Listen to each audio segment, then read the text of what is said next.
আপনারা একটা জিনিস যদি দেখেন যে এখানে পুলিশ বা মিলিটারি, যারা পুলিশ বা মিলিটারিতে জয়েন করে তাদের একটা প্রশিক্ষণ হয়, তারপরে তারা প্রশিক্ষিত হওয়ার পরে তাদেরকে এনরোলমেন্ট করা হয় সোলজার হিসাবে বা পুলিশ হিসাবে। তাদের এই যে ট্রেনিং প্রোগ্রামের মধ্যে তাদেরকে ওই কাজের যে তাদের যে দায়িত্ব, এই দায়িত্বগুলি বুঝাই দেওয়া হয়। ঠিক তেমনি ভাবে বাংলাদেশের প্রতিটা নাগরিককে তাকে তার ভবিষ্যৎটাকে তৈরি করে দেওয়ার জন্য সুনির্দিষ্টভাবে সরকারকে কিছু নীতিমালা বাস্তবায়ন করতে হবে। সেই নীতিমালাটা শুরু করতে হবে ছাত্র জীবন থেকে।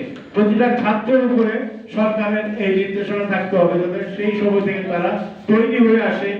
সে উচ্চ শিক্ষিত হবে, ইঞ্জিনিয়ার হবে, ডাক্তার হবে না, সে একজন কর্মী হবে, কারিগরি প্রশিক্ষণ নিবে, গিয়ে ভাষা শিখে সে বিদেশে যাবে না দেশে কাজ করবে।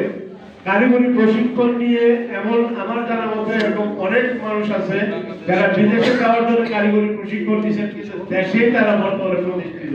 কারণ এই কারিগরি প্রশিক্ষণের মতো কাজগুলি দেশেও কাজ করার পর্যাপ্ত সুযোগ আছে। এক্সাম্পল মনে করেন যে আপনি অটোমোবাইল, ইলেকট্রিশিয়ান, এরপরে সোলার প্যানেলের উপরে যারা ট্রেনিং নিচ্ছে নিয়ে দেখা যাচ্ছে বাংলাদেশেও তারা কিন্তু কাজ করে খেতে পারছে এবং ভালো আয় রোজগার বাংলাদেশে করতে পারছে।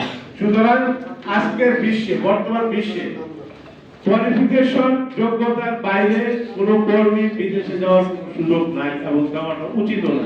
এবং আমাদের এতে করে দেশের যে ভাবমূর্তি বিগত দিনে আমরা নষ্ট করেছি। ইউরোপের প্রতিটা দেশ বাংলাদেশের নাম মালিকরাও শুনতে রাজি না, সরকাররাও অনুমোদন দিতে রাজি না। কেন? কারণ বাংলাদেশের নাগরিক, এক্সাম্পল রোমানিয়া বলেন, হাঙ্গেরি বলেন, তারপরে যে বালকান দেশ বলেন, আলবানিয়া বলেন, তারপরে এই সমস্ত দেশগুলিতে যারা যায় ওই সমস্ত দেশের তুলনামূলকভাবে বেতনটা কম। বেতন কম মানে কত? ইতালিতে যদি একটা লোকের ন্যূনতম বেতন হয় 1000 ইউরো, বালকান দেশগুলিতে তাদের বেতন শুরু হয় 500, 600, 700 ইউরো।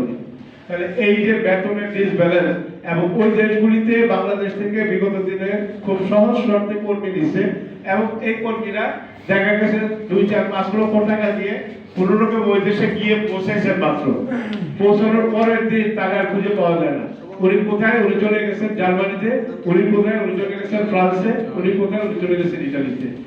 এই যে অবৈধ স্থানান্তর, এই অবৈধ স্থানান্তর ইউরোপিয়ান সরকার একটা মানে খুব নেতিবাচক দৃষ্টিতে দেখেন। এবং যে লোকটা এক দেশ থেকে আরেক দেশে গেল তার হচ্ছে টাকা লিগ্যাল পারমিট নাই, সে ওখানে যে কাজ করতে পারবে না। যে কি করতেছে, সে সেখানে যে রাজনৈতিক আশ্রয় আবেদন করতেছে। তো রাজনৈতিক আশ্রয়ের যে আবেদনটা একটা সময় পর্যন্ত হয়তো ছিল, বিগত দিনে আমরা স্বৈরাচারের আমলে আমরা চোখ কান বন্ধ করে রাখতে পারতাম। কিন্তু আজকে 2026 সালে যখন বাংলাদেশে একটা গণতান্ত্রিক রাষ্ট্র ব্যবস্থা কায়েম হয়ে গেছে, এই ব্যবস্থার পরে বাংলাদেশের কোন নাগরিক বিদেশে যায় বলবে যে আমি রাজনৈতিক আশ্রয় চাই, এটা তো বাংলাদেশের ভাবমূর্তি নষ্ট হবে।